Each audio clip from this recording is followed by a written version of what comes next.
Bismillahirrahmanirrahim. Assalamualaikum warahmatullahi wabarakatuh. Perkenalkan, nama saya Desti Rahmadani dari program Sarjana Pendidikan Guru Sekolah Dasar Fakultas Ilmu Pendidikan Universitas Negeri Makassar. Baik, di sini saya akan membahas mengenai topik-topik permasalahan yang biasa ada di masyarakat. Nah, salah satu topik permasalahan itu yang saya akan bahas kali ini yaitu mengenai sikap dan perilaku masyarakat saat pandemi, dimana kita sudah tahu sejak 2 tahun lebih ini kita dilanda dimana kita harus dituntut untuk stay at home, berdiam diri di rumah, harus menjaga jarak, kemudian memakai masker, dan tentunya harus selalu menjaga kebersihan. Namun, tak jarang juga masih ada yang tidak patuh dengan protokol kesehatan itu. Kemudian, menurut analisis survei Badan Pusat Statistik pada Juli 2021, yaitu menyatakan tingkat kepatuhan masyarakat yang berada di luar Jawa Bali itu masih memprihatinkan. Misalnya 63% responden belum patuh dalam memakai 2 masker, 35% belum patuh mencuci tangan dengan sabun atau sanitizer, 44% belum mematuhi dalam menjaga jarak minimal 2 meter, dan 31% belum mematuhi dalam menghindari kerumunan. Apalagi masyarakat yang berada di daerah-daerah pedesaan seperti di kampung-kampung itu kebanyakan tidak mempercayai dan memahami adanya COVID-19 ini. Kemudian, tak jarang pula mereka abai dan tidak peduli dengan lingkungan sekitarnya. Misalnya jika di pasar mereka melihat ada yang tidak pakai masker, mereka tidak menegurnya, mereka tidak peduli. Kemudian pada saat penerimaan BLT juga, ketika mereka diharuskan pakai masker, ya pakai masker, cuman mereka tetap tidak menjaga jarak.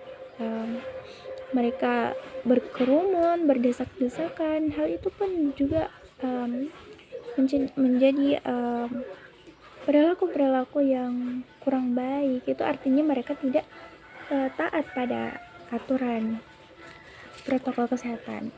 Nah, kemudian pada saat ini ketika kita diharuskan untuk selalu stay at home, di mana orang tua yang bekerja diharuskan work from home, kemudian pelajar yang belajar juga harus secara online, mereka tak jarang akan merasa stres dan juga merasa boring, kemudian merasa jenuh, dan itu juga biasa mereka akan memunculkan perilaku-perilaku atau karakter yang negatif pada diri masing-masing. Misalnya nih, sekarang milenial jadi kaum rebahan dan suka mager, bermalas-malasan, padahal hal itu merupakan perilaku yang negatif. Kemudian, pelajar yang biasanya belajar online akan kecanduan menggunakan gadget. Telah kita ketahui bersama bahwa gadget banyak pengaruh yang negatifnya daripada yang positifnya.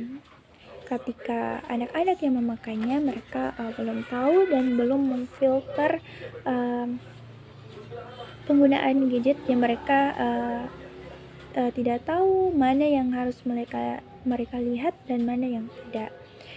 Kemudian hal-hal itu juga akan menyebabkan anak menjadi pribadi yang individualisme dan juga akan mengganggu kesehatan mental sang anak, seperti resiko depresi, gangguan kecemasan, sulit fokus, mata rusak, egoisme, dan tak jarang anak akan lebih mementingkan gadget daripada yang lain, bahkan akan marah ketika dia tidak diberikan gadget.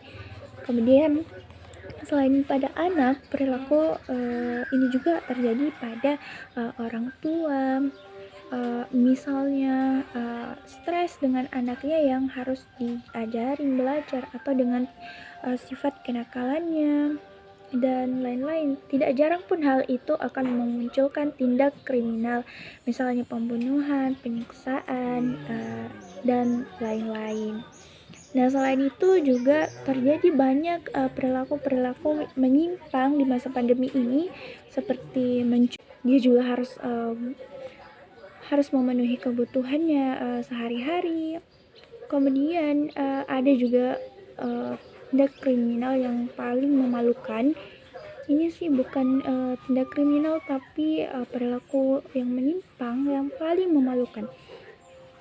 Sekarang itu muncul tren laki-laki yang berdandan seperti perempuan, di mana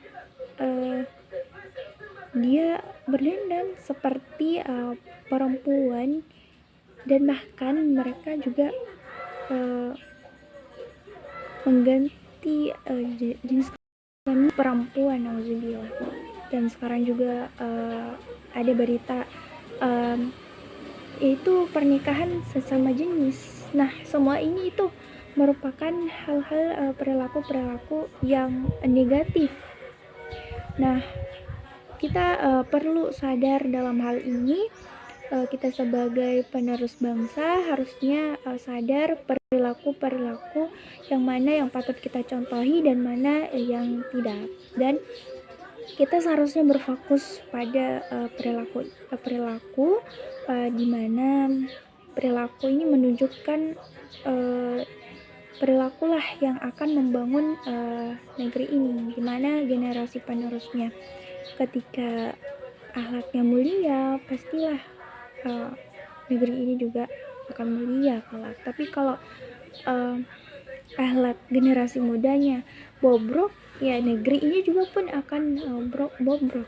Nah, kita sebagai mahasiswa perlulah berfokus pada perilaku, dan saya berharap untuk bagaimana kita bisa mencari solusinya terhadap ini. Dan menurut saya topik ini sangatlah baik diangkat dalam sebuah program kreativitas mahasiswa, dan saya berharap teman-teman sekalian pun juga sadari hal ini. Baiklah, sekian penyampaian pembahasan dari saya. Wassalamualaikum warahmatullahi wabarakatuh.